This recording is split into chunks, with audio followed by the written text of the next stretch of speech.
오늘 밥은 뭐 먹을까요?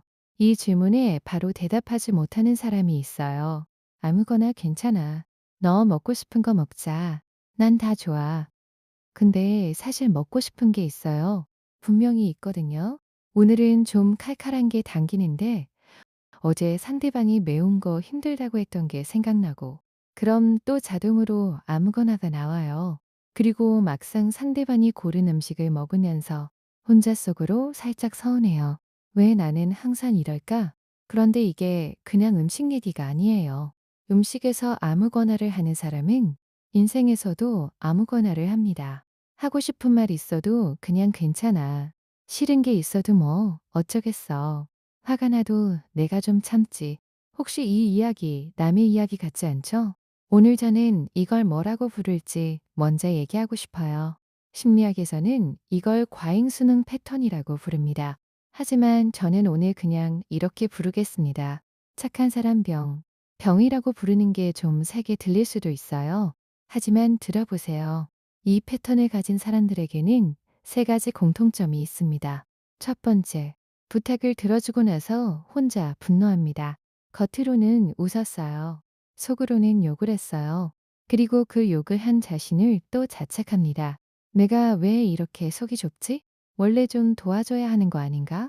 어떤 직장인 분이 이런 말을 했어요. 저는 10년 동안 점심시간에 혼자 밥을 먹어본 적이 없어요. 누군가가 항상 같이 먹자고 하면 싫어도 따라갔거든요. 그러다 어느 날 깨달았어요. 나는 10년 동안 내가 먹고 싶은 걸 먹어본 적이 없구나. 두 번째, 아니요, 를 말하는 연습을 한 번도 제대로 해본 적이 없습니다.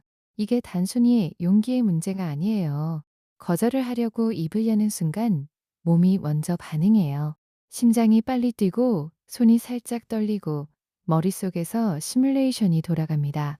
내가 거절하면 저 사람이 실망하겠지? 관계가 어색해지면 어떡하지? 혹시 날 나쁜 사람으로 보면 어떡해? 그래서 결국 또 그래요. 제가 할게요. 이건 의지력이 약한 게 아닙니다. 이건 오랜 시간 동안 깊이 새겨진 생존 전략입니다. 세 번째, 20홀대입니다. 나보다 타인의 감정 상태를 먼저 읽습니다. 방에 들어가자마자 저 사람 표정이 안 좋다는 걸 먼저 캐치해요. 회의실에서 누가 언짢아 하면 내가 뭘 잘못했나 먼저 생각해요. 심리학 용어로는 이걸 과각성 상태라고 합니다. 내 감정보다 타인의 감정 신호에 안테나가 더 예민하게 맞춰져 있는 상태. 이 세 가지가 전부 해당된다면 오늘 이 영상은 당신을 위해 만들었습니다. 자, 이제 진짜 핵심 질문을 해야 합니다. 왜 이렇게 됐을까요? 착한 사람 병은 하늘에서 뚝 떨어지지 않아요. 반드시 이유가 있습니다. 심리학자들은 이 패턴의 뿌리를 보통 어린 시절에서 찾습니다. 어릴 때 이런 경험이 있었나요? 착하게 굴면 칭찬받았고, 욕구를 표현하거나 때를 쓰면 분위기가 싸늘해졌던 경험. 꼭 학대나 심각한 문제가 아니어도 돼요. 그냥 조용히 순응하는 아이가 좋은 아이로 대우받는 환경이면 충분합니다. 아이는 그 환경에서 이런 공식을 학습합니다. 내가 착해야 사랑받는다. 내 감정을 드러내면 관계가 위험해진다. 이걸 심리학에서는 조건부 수용 경험이라고 합니다. 그리고 이 공식은 어른이 되어서도 계속 작동합니다. 회사에서, 연인 관계에서, 친구 관계에서 상대가 불편해 보이면 내가 맞춰줘야 할 것 같고 내 의견을 말하면 관계가 깨질 것 같은 공포. 이건 성격이 아닙니다. 이건 오래된 학습된 두려움입니다. 그런데 여기서 더 슬픈 게 있어요. 착한 사람 병을 가진 분들이 공통적으로 하는 말이 있어요. 저는 그냥 원래 이런 사람인 것 같아요. 저는 남 배려하는 걸 좋아해요. 반은 맞고 반은 틀렸어요. 진짜 배려는 내가 선택해서 하는 겁니다. 착한 사람 변에 배려는 내가 두려워서 하는 겁니다. 이 차이가 엄청납니다. 자, 여기서부터는 좀 불편할 수 있어요. 하지만 이걸 말 안 하면 오늘 이 영상은 의미가 없어요. 그러니까 끝까지 들어주세요. 불편한 진실 첫 번째.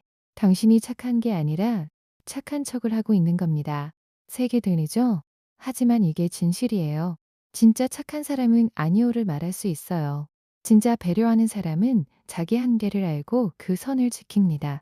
지금 당신이 하는 것, 즉 싫은데 웃으면서 들어주고 화나는데 괜찮다고 하는 것. 이건 착함이 아닙니다. 이건 갈등 회피입니다. 이건 두려움을 착함으로 포장하는 것입니다. 그리고 가장 잔인한 진실은 이겁니다. 그 두려움, 상대방은 이미 알고 있다는 거예요. 당신이 거절을 못한다는 걸 상대는 본능적으로 느낍니다. 그래서 계속 부탁하는 거예요. 그래서 계속 선을 넘는 거예요.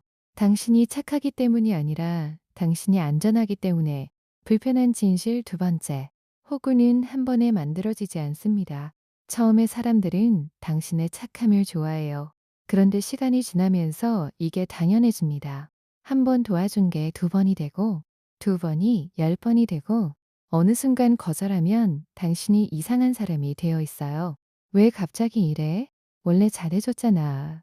이 말이 얼마나 불공평한지 알면서도 당신은 또 미안하다고 합니다. 왜냐하면 착한 사람 병의 가장 무서운 증상은 이거거든요. 상대가 화내면 내가 잘못한 것 같은 느낌. 이건 논리가 아니에요. 이건 조건단사예요. 오랫동안 타인의 불쾌함이 나의 위협으로 연결됐던 뇌에 새겨진 회로입니다. 불편한 진실 세 번째. 당신은 지금 사람들에게 사랑받는 게 아니라 이용당하는 것에 익숙해져 있습니다. 그리고 그게 불편하면서도 이용당하는 그 관계를 잃을까봐 더 무서운 거예요. 왜냐하면 아무도 없는 것보다 이용당하는 관계가 그나마 덜 외롭게 느껴지니까. 이걸 심리학에서는 불안 애착이라고 부릅니다. 관계가 사라지는 공포가 너무 크기 때문에 불건강한 관계도 붙잡고 있는 것. 이게 당신 잘못이 아니에요. 하지만 이게 당신의 현실이에요. 그리고 이 현실을 똑바로 보지 않으면 아무것도 바뀌지 않아요. 자, 그러면 이제 이걸 어떻게 봐야 하냐고요. 저는 오늘 착하게 살지 마세요 라고 말하려는 게 아니에요. 그게 아닙니다. 제가 말하고 싶은 건 이겁니다. 착함과 착한 척을 구분하세요. 진짜 착한 사람의 특징이 있어요. 그 사람은 도와줄 때 진심으로 기쁩니다. 그 사람은 아니오를 말해도 죄책감이 없습니다. 그 사람은 상대가 실망해도 자신의 결정을 지킬 수 있습니다. 왜냐하면 그 사람에게 착함은 두려움에서 나온 게 아니라 풍요로움에서 나왔기 때문이에요.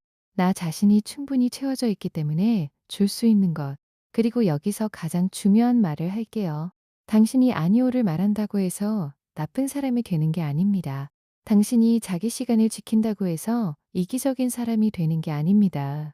상대가 당신의 거절에 화를 낸다면 그 관계를 다시 한번 봐야 합니다. 그 사람은 당신을 좋아하는 게 아니라 당신의 예스를 좋아한 겁니다. 그리고 이게 제일 중요해요. 자기 자신을 대하는 방식이 곧 타인이 당신을 대하는 방식의 기준이 됩니다. 당신이 자신의 시간을 가치 없게 여기면 상대도 그렇게 여겨요. 당신이 자신의 감정을 무시하면 상대도 그렇게 해요. 이건 신비로운 법칙이 아니에요. 그냥 인간의 심리입니다. 그러면 이제 실제로 뭘 해야 하나요? 저는 오늘 거창한 변화 계획을 드리려는 게 아닙니다. 딱 세 가지만 드릴게요. 첫 번째, 즉답하지 마세요. 부탁을 받는 그 순간에 바로 응, 할게를 하지 마세요. 한번 생각해 볼게요. 라는 말을 연습하세요. 이게 왜 중요하냐면 착한 사람 병의 예수는 생각한 게 아니에요. 자동반사입니다. 그 자동반사와 나 사이에 1초라도 공간을 만드는 것. 그게 시작입니다. 두 번째, 작은 거절부터 연습하세요. 처음부터 중요한 관계에서 큰 거절을 할 필요 없어요. 오늘 카페에서 혹시 다른 자리에 앉아도 될까요? 라고 말해보세요. 편의점에서 봉투 필요 없어요. 라고 먼저 말해보세요. 이상하게 들리죠? 하지만 이게 진짜입니다. 거절 근육은 작은 것부터 키워야 해요. 매일 쓰지 않으면 굳어버리는 근육처럼. 세 번째, 죄책감과 책임감을 구분하세요. 거절했을 때 드는 그 불편한 감정. 그게 죄책감인지 책임감인지 물어보세요. 책임감은 내가 실제로 잘못한 게 있을 때 드는 감정이에요. 죄책감은 상대가 실망했다는 이유만으로 드는 감정이에요. 상대가 내 거절에 실망했다고 해서 내가 잘못한 게 아닙니다.